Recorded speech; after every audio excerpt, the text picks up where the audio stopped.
The explosion ripped through the station with the force of a dying star. Jace Carter barely had time to brace before the shockwave hurled him against the corridor wall, the air filled with the sharp tang of burning metal, the distant screams of the injured, and the wailing of emergency klaxons.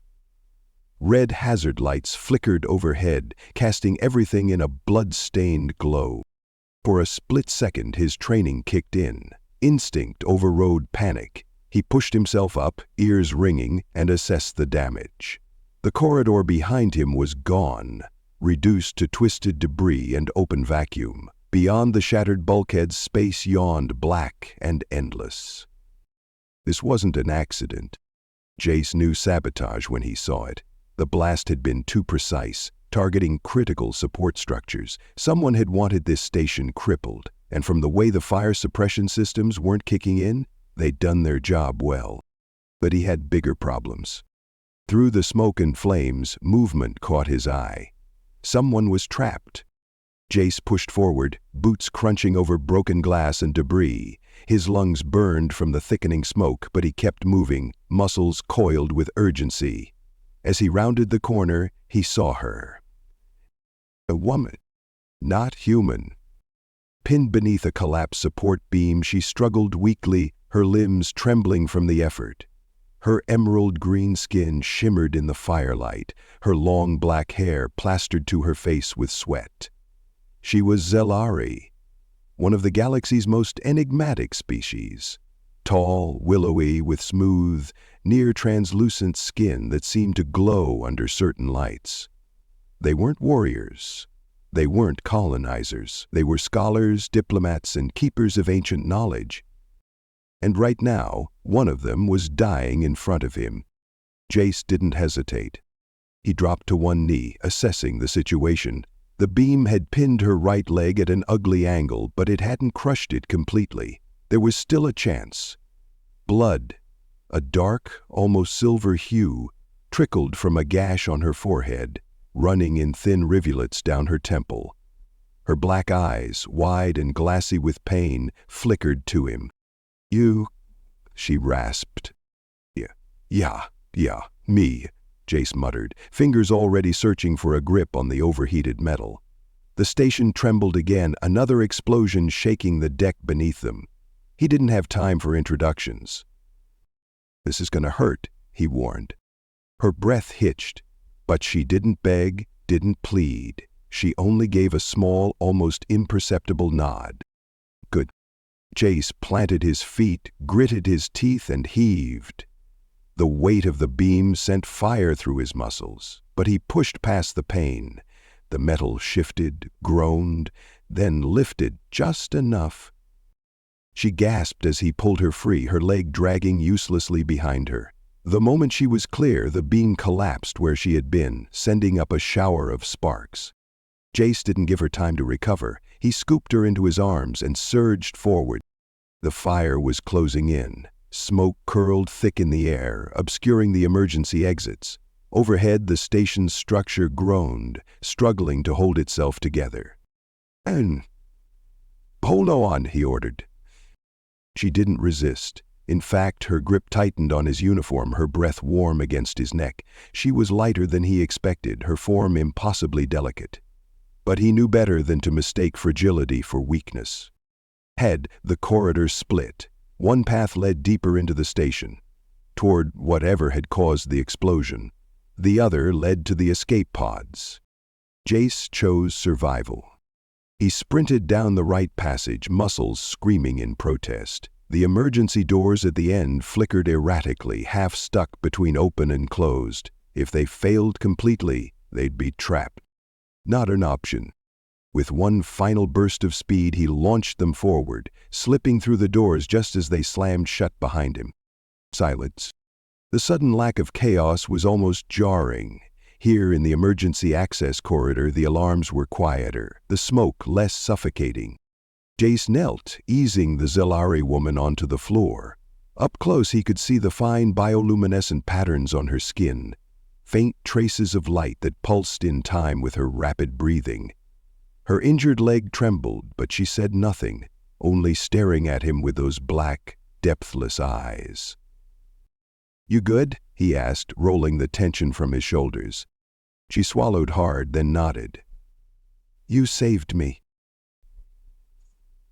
"Yeah, well, not really my style to let people burn to death."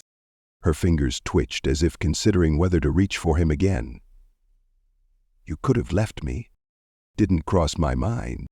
Her gaze sharpened, like she didn't quite believe him. Then slowly she pressed her palm against his chest. A warmth pulsed from her touch, subtle but undeniable. His aching muscles eased, the burns on his arms no longer stung as sharply. Jace stiffened. "What are you?" "I owe you my life," she whispered. A sense of unease curled in his gut. "Look, you don't owe me anything. I just—" Her grip tightened. "No," she said firmly. "Among my people, a life debt is sacred. I belong to you now." Jace's mind stuttered to a halt. "Wait, what?" Before she could answer, another explosion rocked the station.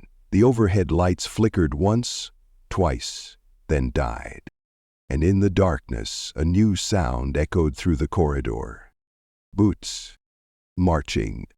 Coming straight for them. Jace clenched his jaw. He didn't know who had sabotaged the station. He didn't know why they had targeted the Zalari woman. But he knew one thing for damn sure. Whoever was coming, they weren't here for a rescue. The footsteps were getting closer. Jace Carter crouched low, every muscle coiled for a fight. The dim emergency lighting painted long shadows across the corridor, distorting movement, making it harder to judge the number of pursuers. He could hear them now, marching boots, the faint scrape of weapons being readied. Not station security. Security would have announced themselves. Security wouldn't have let the station burn without sending help. Whoever these people were, they wanted something. Or someone. Jace cast a quick glance at the Zalari woman beside him. She was tense but composed, her luminous green skin marred by streaks of soot and blood. Despite her injuries, her breathing was steady, her black eyes vast, like twin voids, fixed on the approaching threat. He touched her arm, a silent warning. "Can you run?" "I'll manage." "Good enough." Jace scanned their surroundings. The escape pods were still several corridors away. Too far. They needed another exit, something faster. His gaze landed on an access hatch overhead. Maintenance shafts. Not ideal, but better than being gunned down in a dead-end corridor. "This way," he whispered. He knelt, lacing his fingers together. She hesitated for half a second before stepping onto his hands. He boosted her up, and she caught the edge of the hatch, pulling herself through with surprising agility. She turned, reaching down. "Your turn." Jace jumped, catching her outstretched hand. She pulled, and he scrambled into the narrow crawl space just as the first figures rounded the corner below. They weren't human. Jace had worked enough backwater contracts to recognize Ralvec mercenaries. Thick-bodied, reptilian, their mottled brown hides armored with natural plating. They moved with heavy, deliberate steps, plasma rifles sweeping the corridor.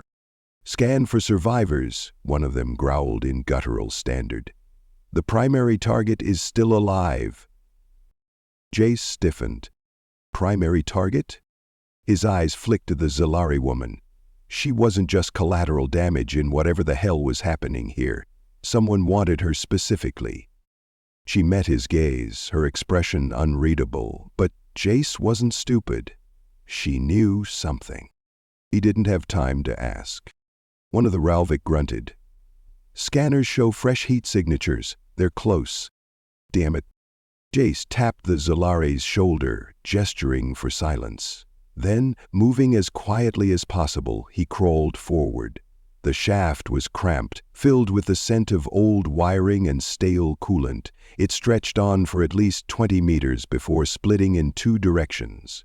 He took the left, angling toward the docking bay. Behind him, the Zalari woman followed without question. Only when they had put enough distance between themselves and the mercenaries did she whisper, "You didn't have to help me."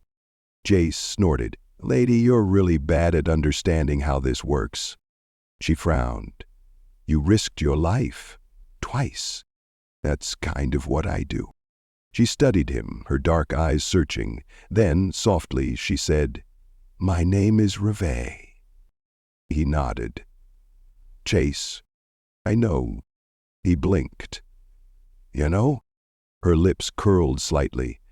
I heard the humans shouting your name during the chaos. They were very vocal about your reckless behavior. Jace sighed. Yeah, well, I have that effect on people. She tilted her head. It doesn't bother you? What?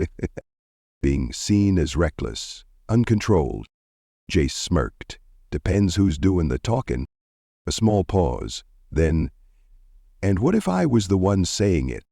Something in her tone made him turn. The way she watched him, sharp, curious, as if she were seeing something others missed. He held her gaze. Guess I'd have to prove you wrong. A moment of silence stretched between them. Then, unexpectedly, she smiled.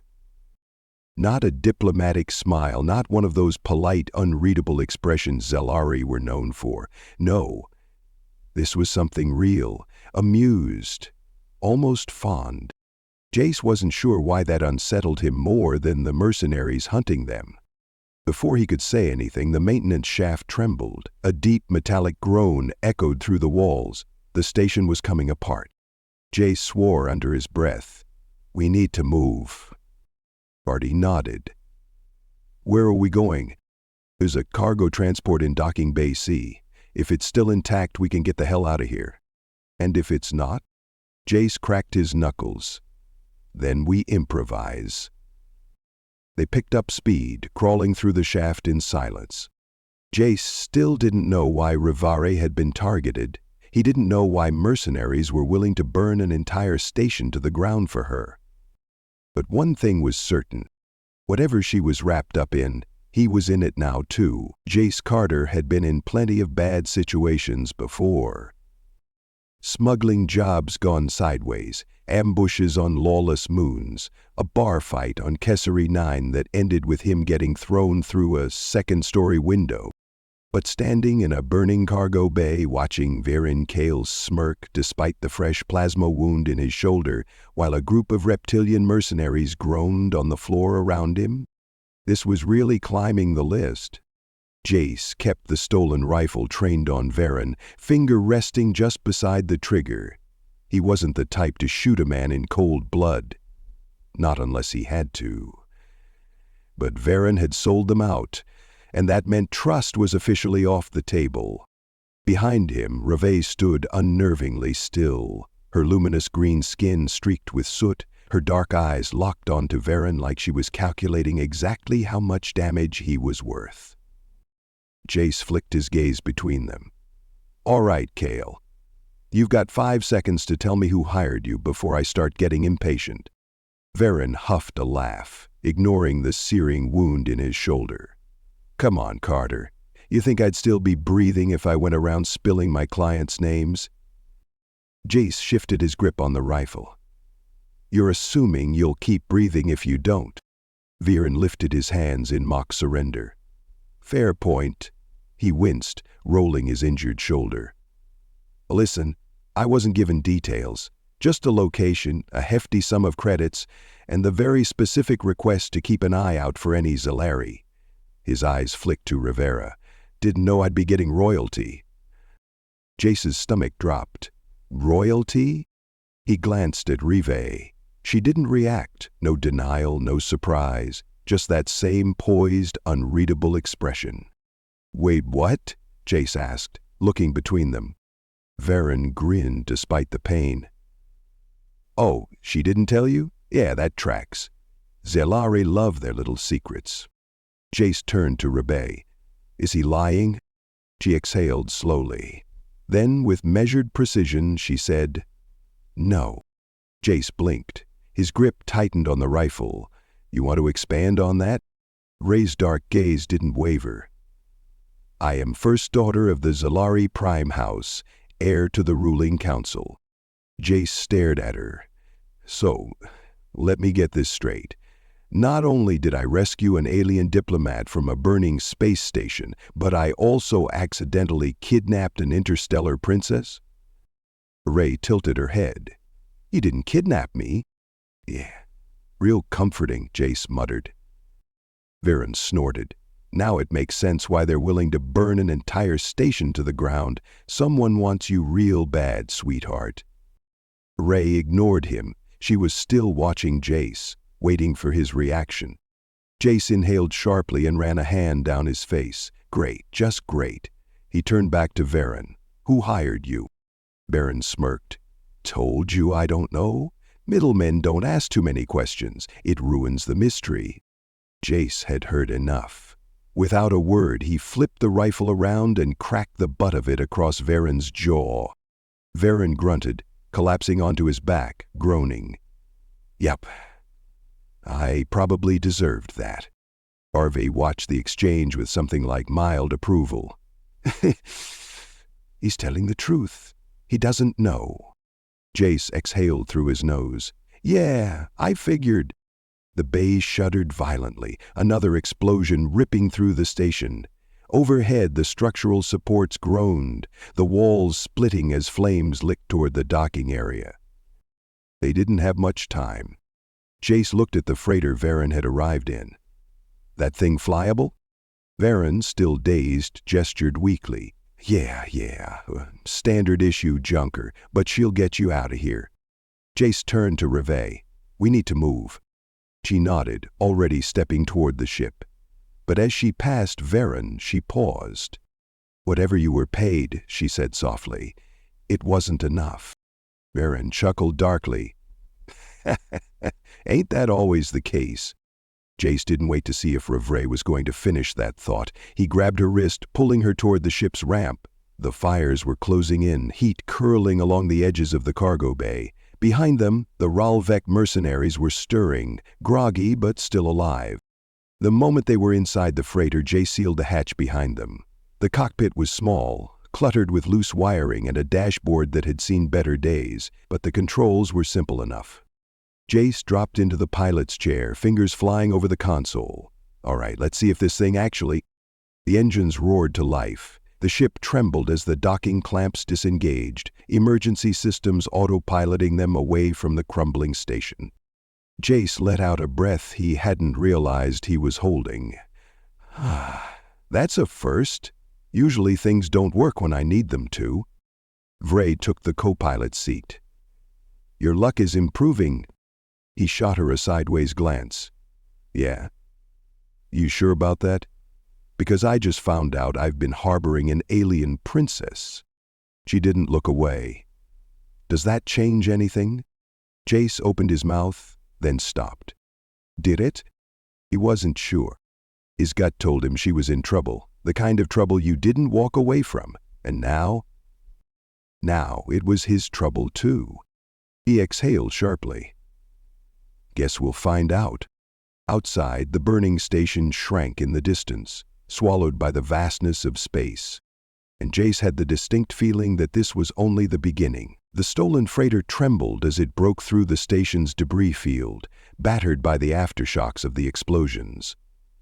Jace kept a firm grip on the controls, guiding them through the chaos with practiced ease.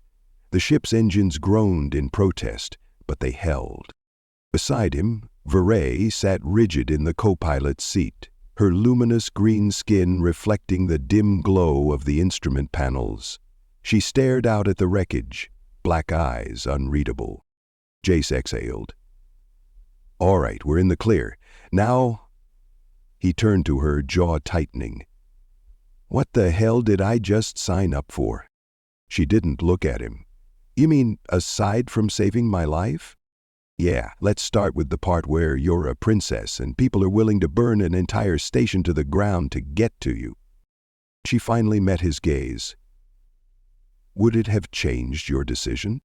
Jace leaned back in his seat, running a hand through his hair. I don't leave people behind, doesn't matter who they are. A flicker of something passed through her expression. Respect, maybe? Then, just as quickly, it was gone. I am first daughter of the Zalari Prime House, she said, heir to the ruling council. Jace gave a low whistle. So that means what exactly? You rule an empire? Own a few planets? No, she said, tone even. The Zalari do not rule. We guide. We protect knowledge. We ensure balance among the major galactic powers. Jace arched a brow. Sounds a lot like ruling. She ignored that. The Prime House has existed for millennia. Our line has never been broken, until now. Jace frowned. What do you mean, until now? Reve hesitated, her fingers tightening around the armrests. Then, finally, my mother was assassinated. Jace straightened. Shit. She was the heart of our people, Ravi continued, voice controlled but tense. Without her, the council is fractured. Old rivalries have resurfaced. Some believe my ascension would restore order. Her gaze darkened. Others see it as an opportunity to end our rule entirely. Jace pieced it together. So someone tried to make sure there wasn't an heir. She nodded. The attack on the station wasn't a coincidence. I was targeted. Jace exhaled slowly. And let me guess, you have no idea who's behind it. Not. Jace leaned forward, resting his arms on his knees. His brain worked through the implications. Auxiliary politics weren't something he'd ever cared to understand, but this was big. He was sitting next to the last surviving heir of an ancient ruling line. And someone out there was willing to raise entire installations just to remove her from existence. And now, because he had a bad habit of rescuing people, he was caught in the middle of it. Fantastic. He studied Reve. She sat with perfect posture, face composed, but there was tension in the way her hands gripped the chair. She was holding herself together through sheer force of will. Jace sighed. All right, first things first. We can't stay here. Whoever's after you is going to keep looking. Ray nodded. Agreed.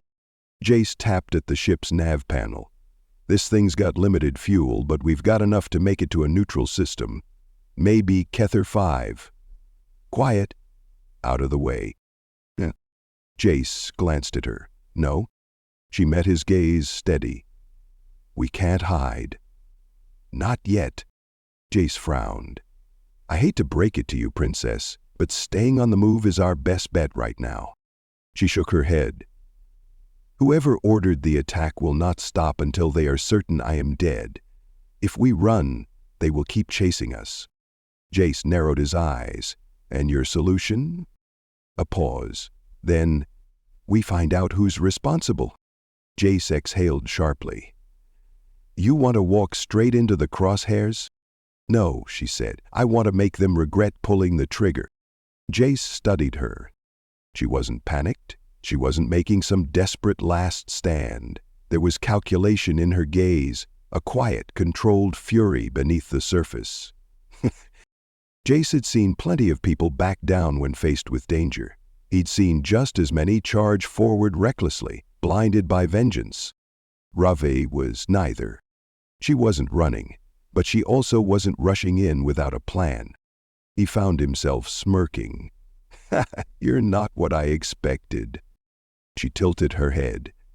And what did you expect? Jace shrugged. Some spoiled royal with no idea how the real world works. She lifted a single, unimpressed brow. And do you still think that? Jace chuckled. Not even a little. A faint smile tugged at the corner of her lips, but it vanished just as quickly. I will need your help. Jace leaned back. Yeah, I figured that part out already. She hesitated. I meant what I said before, about the life debt. Jace sighed. You really don't have to. It is not optional, she interrupted. Among my people, a life saved is a bond forged. I owe you more than gratitude. Jace pinched the bridge of his nose. So what, you're stuck with me now? Yes. He gave a tired laugh. That's a hell of a deal. She tilted her head. I would argue you are the one with a better bargain. Jace grinned. Oh yeah? What exactly do I get out of this? Ray met his gaze, her voice quiet but unwavering. The protection of a Zalari heir. Jace snorted. Yeah, 'cause that's gonna stop bounty hunters and mercs. Ravane leaned forward slightly. You do not understand what you have gained. Jace raised a brow. Enlighten me. She held his gaze. Among my people, a life debt does not merely mean service. It is a bond deeper than any contract. I am bound to you, Jace Carter. Your survival is now my duty. Jace blinked. That was not what he had expected. What? He said slowly. You're what? Sworn to protect me now? Jace huffed. That's ridiculous. RBJ gave him a small, knowing look. And yet, here you are, risking your life for someone you barely know. Jace opened his mouth, then closed it. Fair point. The ship hummed around them, the endless black of space stretching ahead. Somewhere out there, enemies lurked. Someone had orchestrated an attack to wipe out the last heir of the Zalari ruling house. But for now, in the quiet of the cockpit, something unspoken settled between them. Jace wasn't sure what he'd gotten himself into, but he had a feeling there was no turning back. Jace Carter had been in plenty of tight spots before. Smuggling runs that went sideways, bounty hunters who didn't take no for an answer, and one particularly bad job on Veltros 9 that left him stranded in a desert with nothing but a broken blaster and a debt he couldn't pay. But getting chased through deep space by a ship that wanted him alive? That was new. The stolen freighter bucked violently as another plasma blast streaked past the hull. Alarms shrieked through the cockpit, the control panels flickering under the strain. Whoever was flying that mercenary ship knew what they were doing. Pinning them down, cutting off escape routes, forcing them into a kill zone without ever pulling the trigger. Ray sat beside him, posture as precise as ever, but her dark eyes flicked over the displays with sharp focus. They're disabling our escape vectors. Jace gritted his teeth, yanking the controls hard left. The freighter spun, engines straining as it banked sharply between two chunks of station debris. The enemy ship matched the maneuver perfectly, staying right on their tail. No kidding, he muttered. They're flying too smart for some run-of-the-mill bounty hunter. This is military training. Ray studied the attack patterns. They want us alive. Jace snorted. That's real comforting. It means they need something from us. Yeah, my head probably. Another warning klaxon blared as the ship's shields took a glancing hit. Sparks burst from an overhead console and Jace winced as static crackled through the comms. All right, he muttered, rolling his shoulders. Guess we're doing this the hard way. Without warning, he cut the main thrusters. The ship lurched, inertia slamming them forward as their speed dropped instantly. The mercenary ship shot past them, its pilot caught off guard. Jace seized the moment, yanking the freighter's controls and firing the rear mount cannons. A barrage of plasma rounds slammed into the enemy ship's thrusters, rupturing stabilizers. The sleek craft wobbled, engines sputtering. For a second, Jace thought he had them. Then the enemy pilot recovered faster than he expected. The ship twisted in place, banking hard, its forward cannons locking onto them again. Jace's stomach tightened. Damn. That's not a rookie. They're too good, he muttered. Roxxon's fingers danced over the co-pilot controls, recalibrating their scanners. Their ship outmaneuvers us. We won't win a prolonged fight. Jace exhaled sharply. I hate when you're right. A thought struck him, a stupid, reckless thought, which meant it was probably going to work. He glanced at Reve. Think you can calculate a micro-jump? Her brow furrowed. That's extremely dangerous. Well, yeah, so is getting caught? She hesitated only a fraction of a second before nodding. Her hands moved swiftly over the controls, calculating the jump-to-light threshold. Normally, a hyperspace jump required careful trajectory plotting to avoid smashing into a planet or getting torn apart by gravitational anomalies. But if they could jump just far enough to break pursuit... Another blast rocked the ship. Time was running out. Jace gripped the controls. On my mark. The targeting alarm screamed. The mercenary ship had a lock. RV hit the jump drive. The stars stretched. Jace felt the familiar lurch of acceleration as the ship was yanked into hyperspace. Too fast, too raw, the nav systems barely compensating for the reckless maneuver. The whole frame shuddered violently. For a moment he wasn't sure if they'd just killed themselves. Then silence. The alarms died, the shaking stopped, the stars settled back into their proper places. Jace let out a breath, slumping back in his seat. Remind me not to do that again. Rye exhaled, slower and more composed. Noted. Jace checked the sensors. The enemy ship was gone. The stunt had worked. Ra turned to him. Where are we? Jace tapped the nav screen. Still running diagnostics, but looks like we overshot into the Aethys belt. He frowned. Not great. There's nothing but old asteroid fields and forgotten outposts out here. She straightened slightly. There is something. Jace narrowed his eyes. Let me guess. Another surprise? She didn't react to the sarcasm. There is a Zilari retreat hidden within this sector. A sanctuary. My people used it as a refuge in times of crisis. Jace gave her a look. And you're just now mentioning this? I did not believe we would need it. Jace pinched the bridge of his nose. Your optimism is adorable. She ignored that. If it still exists, it may hold answers. Jace didn't like it. The mercenary attack had been too precise. They were being tracked, hunted. Running to a location tied to Ruvari's past seemed like painting a target on their backs. But then again, they had nowhere else to go. Jace exhaled. All right, let's see if your sanctuary is still standing. He adjusted their heading, guiding the freighter deeper into the belt. The ship hummed beneath his hands, the distant stars giving way to swirling asteroid fields, and the faint glimmer of long-forgotten structures floating in the dark. Arbe stared out at the expanse, her expression unreadable. Jace glanced at her. You never really told me what we're looking for. She didn't turn. Proof. Jace frowned. Proof of what? Now she did look at him, her black eyes calm but sharp. My mother's death was not just an assassination. A chill ran down Jace's spine. You think it was something bigger? I know it was. Jace sat back, watching her carefully. For the first time since they'd met, she looked uncertain. Not afraid, not shaken, but as if she were standing at the edge of something too vast to fully see. She wasn't just running. She was searching. Jace sighed, shaking his head. And somehow I let myself get wrapped up in all this. She studied him.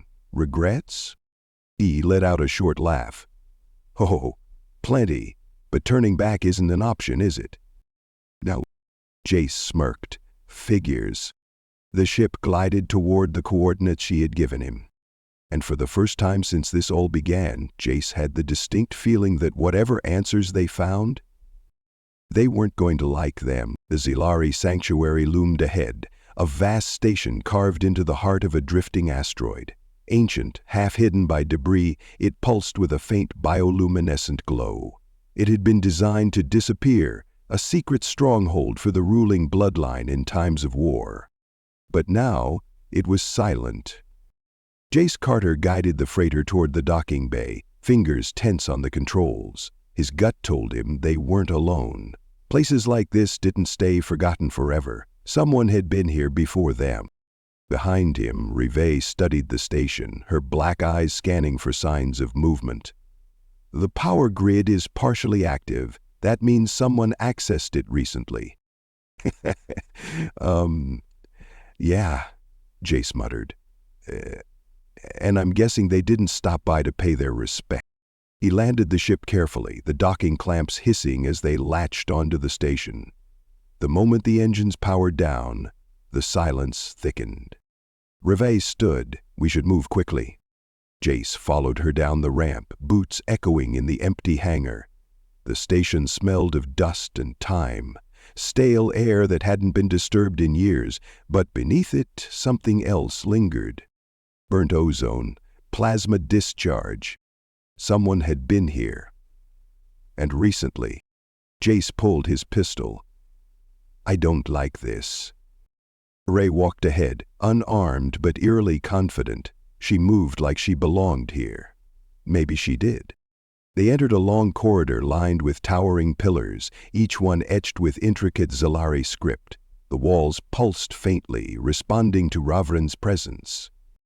"This was a place of knowledge," she murmured. "A vault for our greatest secrets." Jace frowned. "Then why does it feel like a tomb?" Uri didn't answer. Instead, she pressed her palm against a panel embedded in the wall. The metal shimmered, then retracted with a soft hum, revealing a hidden chamber beyond. Inside, holographic records flickered to life. Fragments of data, security feeds, Zalari council meetings frozen in time. And then Jace saw it. The footage showed a Zalari woman, tall, regal, with the same luminous green skin as Reve. Her mother. She stood before the council, her expression grave. "The betrayal is deeper than we feared," she said. "They have infiltrated our highest ranks. We are not facing political opposition. This is something else." The image distorted. Then another figure appeared. Jace's blood ran cold. It was a human. The man wore the insignia of the Galactic Trade Syndicate, his expression unreadable as he spoke. "You think you are the gatekeepers of balance, but you have kept power too long. It is time for a shift." Then the feed cut to static. Jace exhaled. Shit. Rave stood frozen, staring at the place where the image had been. "It wasn't just an assassination," she whispered. "It was a coup." Jace ran a hand through his hair. "And it wasn't just the Zilari involved. Someone on my side of the galaxy wanted your people gone." Ray turned to him, her expression unreadable. "Now do you understand?" Jace did. This wasn't about revenge. It wasn't even about her survival. This was about stopping something bigger. The sound of boots on metal snapped him back to reality. He grabbed Ravari's wrist, pulling her behind a pillar. "We've got company." A squad of armored figures entered the chamber, weapons raised. Their leader stepped forward, helmet reflecting the dim glow of the station's lights. "Varen Kao." Jace tensed. "You've got to be kidding me." Varen smirked. "Didn't think you'd make it this far, Carter." Jace tightened his grip on his pistol. "Yeah, well, I have a habit of screwing up people's plans." Varen's gaze shifted to Rivar. "This isn't personal, Princess. You were never meant to survive." Ray stepped forward, chin high. "And yet, here I stand." Varen sighed. "You don't get it. This is bigger than you. Your people had their time. The Syndicate is the future." Jace rolled his shoulders. "Funny. I don't see you looking too confident." Varen smirked. "I've got numbers. You've got a half-dead ship and bad luck." Jace grinned. "Yeah, you're forgetting something." Varen raised a brow. "What's that?" Jace shot out the lights. The chamber plunged into darkness. Maurice moved first.